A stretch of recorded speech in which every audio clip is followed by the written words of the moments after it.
Yeah, lost my confidence. So did an injury to my knee in a jiu-jitsu competition at the start of the year. Haven't been able to do any flips for many months, and my confidence is gone. So today is all about getting that confidence back. I'm going to work on some progressions up to the backflip, including the back handspring. So let's go.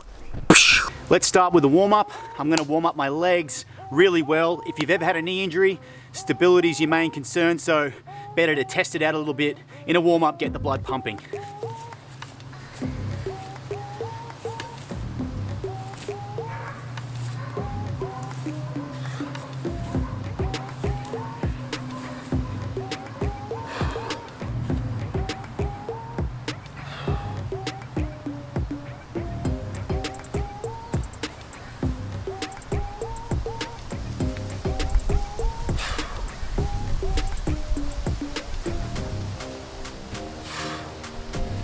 I'm training in the backyard today, so the grass is nice and soft. We've had a bit of rain a few days ago.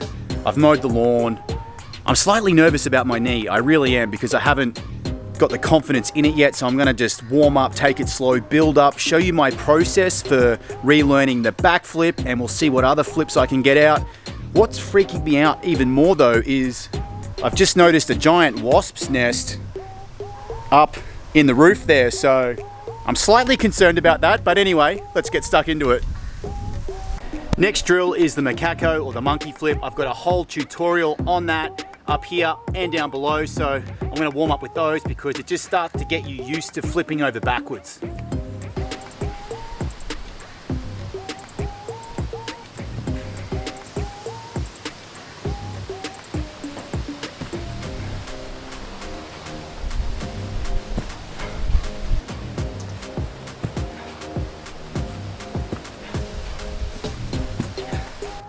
So you can probably start to see from the Macaco or the monkey flip how it starts to resemble the back handspring. So what I might do, since I'm already there, is see if we can turn this into a back handspring.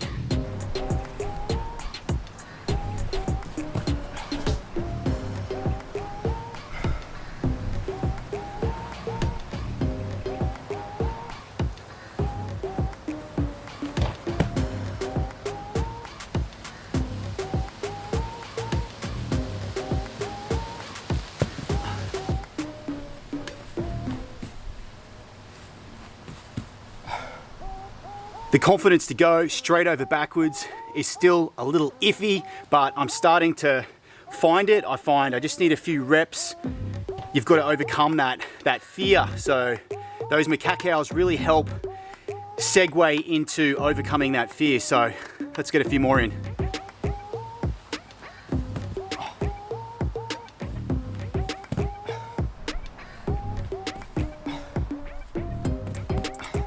I find the standing start back handspring really hard. I want to turn. I think it's because of the Macaco, but I find it way easier if I do a cartwheel entry, so I'll try a couple of those.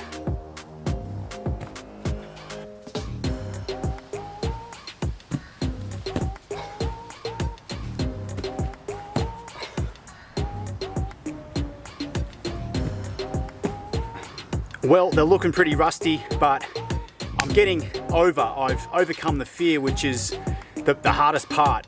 Tweaking the form and getting it to look nicer, that's way easier than overcoming the fear. So with the back handspring, I think what I find most scary is I don't have the best overhead mobility in the world, so I tend to overcook it to make sure of it. And the other weird thing is the entrance, because you have to really lean back before you pop. So it's that leaning back and then going, which is very different to the backflip setup, because the backflip setup is so much more of a vertical, squat up and down. So they're very different setups, but I like the back handspring just for building up the confidence. So let's move on to the back tuck. When I first learned to do a back tuck or a backflip, I originally thought it was how high you could jump that really mattered the most, but what I came to learn was it was the speed that you could tuck your knees into your chest that could really generate that speed. So this is a good drill to practice that.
Well, I'm going to keep it at that today.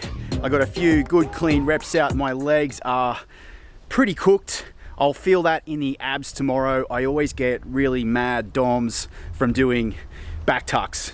So it really opens up the abdominal chain quite aggressively. So I don't want to overdo it. I think next session what I'll do is look to link up the round off entry into back handspring into backflip. So that will be a topic for a future video. I hope you had fun today. I sure did. So if you did, smash the like button, smash it, subscribe, don't forget to subscribe, drop me a comment below, and let's stay in touch.